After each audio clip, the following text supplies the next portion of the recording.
Queridas amigas, queridos compañeros de camino, ha sido un verdadero gusto recorrer la primera unidad de nuestro curso abierto con ustedes. Durante esta primera unidad hemos hecho énfasis en tres cosas. La creación de una nueva humanidad y no sencillamente la salvación de las almas. Esto como un paradigma para entender la misión de Dios y por tanto la misión de la Iglesia en este tiempo y desde antes de la fundación de la tierra. El segundo punto es el triunfo de Dios sobre los poderes.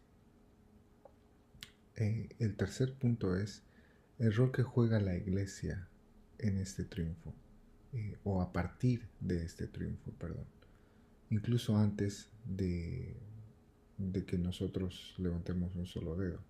Todo esto está en el plan de Dios. Un versículo clave ha sido el capítulo 1, versículo 10, en el que dice, y el plan es el siguiente, a su debido tiempo, Dios reunirá todas las cosas y las pondrá bajo la autoridad de Cristo, todas las cosas que están en el cielo y también las que están en la tierra. Otro pasaje clave para entender el mensaje de Efesios o lo que está queriendo comunicarnos Pablo es el versículo capítulo 2, versículos 14 al 16, donde habla que como Jesús, como Cristo mismo es nuestra paz. De dos pueblos ha hecho uno, dice, derribando mediante su sacrificio el muro de enemistad. También en el versículo 3, del capítulo 3, en el capítulo 3, versículo 16 al 19, tenemos algo que nos debe hacer pensar. Ahí dice Pablo, le pido al Padre que por medio del Espíritu y con el poder que procede de sus gloriosas riquezas, los fortalezca a ustedes en lo íntimo de su ser, para que por fe Cristo habite en sus corazones, y pido que, arraigados y cimentados en amor, puedan comprender junto con todos los santos cuán ancho, largo, alto y profundo es el amor de Cristo. En fin, que conozcan ese amor que sobrepasa nuestro conocimiento para que sean llenos de la plenitud de Dios. Este pasaje me hace pensar en, primero, las abundantes riquezas de su gloria. ¿De qué tamaño son? ¿Tendrán límite? Segundo, me hace pensar que la fortaleza de Dios no es superficial. La fortaleza de Dios para nosotros no es superficial o epidérmica. No es como una loción que nos aplicamos en la piel. Dios nos fortalece desde adentro, desde lo más íntimo, es decir, desde el corazón. Entonces la acción de Dios es como un trasplante de corazón que recibimos. Pablo cierra el capítulo 3 con otra oración, en la que dice, al que puede hacer muchísimo más de lo que podamos imaginarnos o pedir, por el poder que obra eficazmente en nosotros, a Él sea la gloria en la Iglesia y en Cristo Jesús por todas las generaciones, por los siglos de los siglos. Amén. Si algo debemos enfatizar en esta semana que empezamos es que no existe un cristiano que no tenga el sello del Espíritu Santo. Pero también debemos enfatizar que no existe un cristiano que pueda actuar sin el poder del Espíritu Santo. El problema, como veremos, es que a veces nos olvidamos de esto y queremos actuar guiados por nuestra propia inteligencia o nuestro orgullo o nuestra tradición. Lo bueno al iniciar esta unidad es que no existe, o por lo menos yo no conozco, ni un solo cristiano perfecto. Me parece que el apóstol Pablo tampoco conoció a ninguno. Por eso las palabras que escribió bajo la inspiración del Espíritu a los cristianos en Éfeso son tan relevantes hoy en Recife, en Cochabamba, en Toronto, en Tacuarembó, León, como lo fueron hace 2000 años en Éfeso. Esta carta es una carta para iglesias imperfectas, para iglesias como las nuestras. Hay una palabra. Ahora quisiera que nos concentremos en el capítulo 4. Hay una palabra en Efesios que es el eje, alrededor del cual todo el libro funciona. Esta palabra se encuentra justo en el medio de la carta. Efesios 4:1. Por eso, yo que estoy preso por la causa del Señor, les ruego que vivan de una manera digna del llamado que han recibido. La palabra clave, la palabra eje para toda la carta es axios. El origen de esta palabra tiene que ver con dar el peso justo y generalmente se traduce como digna. Axios no es nada más que esa balanza que se utiliza en el mercado para comprar algo. Cuando ponen de un lado un peso, ¿sí? Digamos 1 kilogramo, y del otro lado ponen un producto que tiene que equilibrar la balanza, y así sabemos que tenemos 1 kilo de arroz o 1 kilo de tomate o 1 kilo del producto que sea. Entonces, axios es esa balanza que está equilibrada. ¿De qué llamado está hablando Pablo? Bien se dice que la definición del cristiano es una persona que ha sido perdonada. Esto es cierto, pero ahora entendemos que la fe cristiana no se ha limitado a una visa para el cielo. Otra buena definición del ser cristiano es una persona que ha sido llamada. El llamado de la salvación es un enorme privilegio, por supuesto, y también una responsabilidad.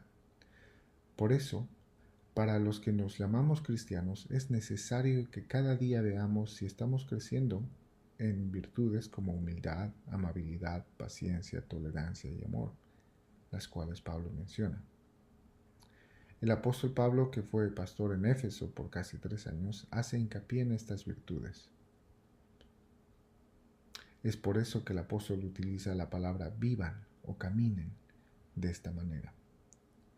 Es el Espíritu quien provee el vínculo de la paz y además la capacidad para que hagamos todo de nuestra parte o nos esforcemos para mantener el vínculo de la paz. Claro que cuando hacemos la pregunta, si hacemos la pregunta, ¿me esfuerzo para mantener la unidad? Todos van a responder que sí. Todos decimos que queremos unidad. El problema es que todos la queremos bajo nuestros términos. Seamos unidos al cantar las canciones en el estilo que a mí me gusta. Seamos unidos al hacer las actividades que a mí me parecen buenas. Seamos unidos al apoyar a las personas que a mí me caen bien. Qué fácil nos engañamos, eso no es unidad. Aprendamos de las palabras del apóstol hacia los cristianos en Éfeso. Para hablar de unidad es necesario hablar de humildad, amabilidad, paciencia, tolerancia y amor. Y la cuestión de la unidad de la iglesia es importantísima para Dios. Noten que en los versos 4 a 6 Pablo fundamenta la importancia de la unidad de la iglesia en el hecho de que Dios mismo es uno. Hay un solo Dios, un solo pueblo. Dios está sobre todos, es nuestra autoridad. Dios está por medio de todos, es el pegamento que nos une. Dios está en todos, es la vida misma que llevamos dentro, todos individualmente. Como les decía, fíjense qué buen maestro es Pablo para darles a los efesios sobre la importancia de la unidad. Ofrece 7 afirmaciones. Hay un solo cuerpo, un espíritu, una esperanza, un Señor, una fe, un bautismo y un solo Dios. Como les decía, es el Espíritu quien provee la capacidad de que trabajemos para mantener el vínculo de la paz. Aquí hay dos conceptos fundamentales para la teología paulina, y quisiera que a esto pongan atención. El primer concepto es caris y el segundo concepto es carismata. Caris se refiere a gracia, como dice Pablo, pero a cada uno de nosotros fue dada la gracia. El segundo concepto es el de carismata, que se refiere a los dones que Dios ha repartido. Según Howard Snyder, el ser una comunidad y un pueblo es un don que viene de Dios a través de la obra de Jesucristo y de la presencia del Espíritu Santo. No es el resultado de técnicas o planes humanos. La Iglesia se constituye como el pueblo de Dios por la acción de Jesucristo, y esta realidad abre la puerta a la posibilidad de una comunidad verdadera y profunda. Es decir, la Iglesia existe por la caris, la gracia de Dios, y funciona a través de la carismata, de los dones del Espíritu. Repito, la Iglesia existe por la gracia, por la caris de Dios, y funciona a través de los dones o la carismata del Espíritu. Ahora, es bueno que aclaremos que la unidad la podemos entender de la mejor manera cuando usamos la imagen del cuerpo, como lo hace Pablo en el versículo 16. Al igual que cada miembro de un cuerpo, nosotros encontramos verdadero propósito y sentido para nuestras vidas solamente cuando trabajamos en unidad. Y esto es verdadero testimonio para la ciudad. Quiero darles un ejemplo. Desde niño tuve la habilidad de correr y ahora he retomado ese hábito de correr.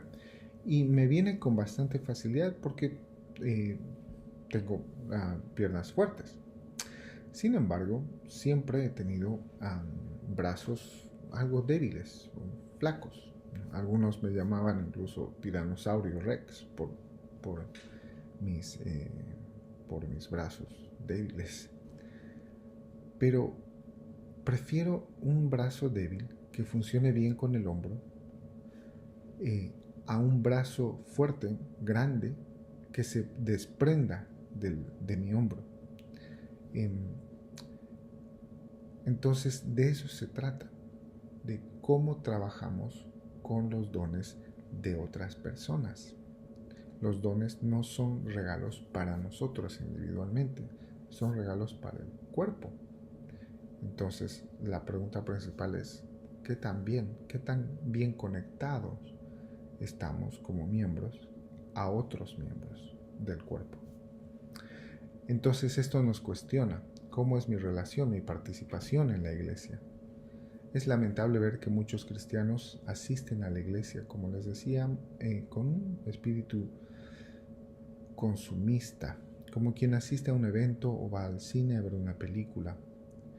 Es más, algunos vienen con una libreta de calificaciones: predicador o reprobado, alabanza regular, y decoración buena, diáconos necesita mejorar, algo así.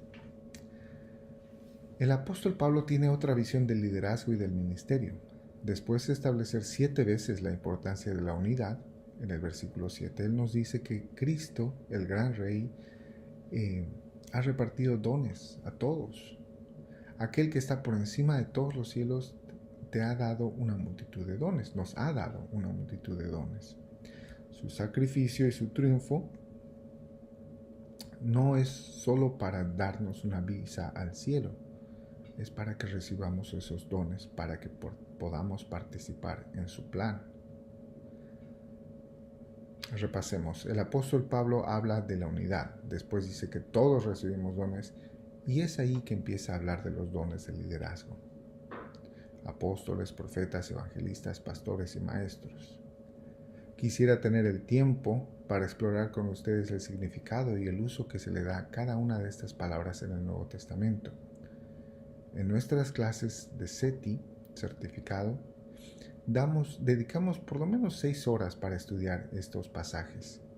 Y esto es realmente transformador, así que les invito a considerar eh, la apertura de un núcleo de CETI certificado en sus iglesias, en sus ciudades. Pero el punto que quiero resaltar es que el liderazgo es un regalo de Cristo a la iglesia para que la iglesia toda haga el ministerio, obras de servicio. La tarea del liderazgo no es complacernos o hacernos sentir bien, sino capacitar, potenciar, perfeccionar a toda la iglesia para el ministerio. Puede ser que a veces nos olvidemos de nuestro primer amor, que perdamos la noción de lo que significa ser discípulos. Pero Pablo no nos deja olvidarlo. Cristo está haciendo de nosotros, humanos imperfectos, una humanidad perfecta. ¿Te acuerdas de la meta? Versículo 13. La plena estatura de Cristo. Dios no se conforma con nada menos que eso. Pero llegamos a esa plena estatura como comunidad. Y funcionamos como comunidad a través de los dones del Espíritu. Aleluya. Puede que tú te acomodes, puede que yo me acomode y nos conformemos con solo asistir a la iglesia. Pero Dios no. Él no va a parar hasta que en unidad lleguemos a la plena estatura de Cristo. El Espíritu es la garantía y el Espíritu es el poder, la eficacia para que esto suceda.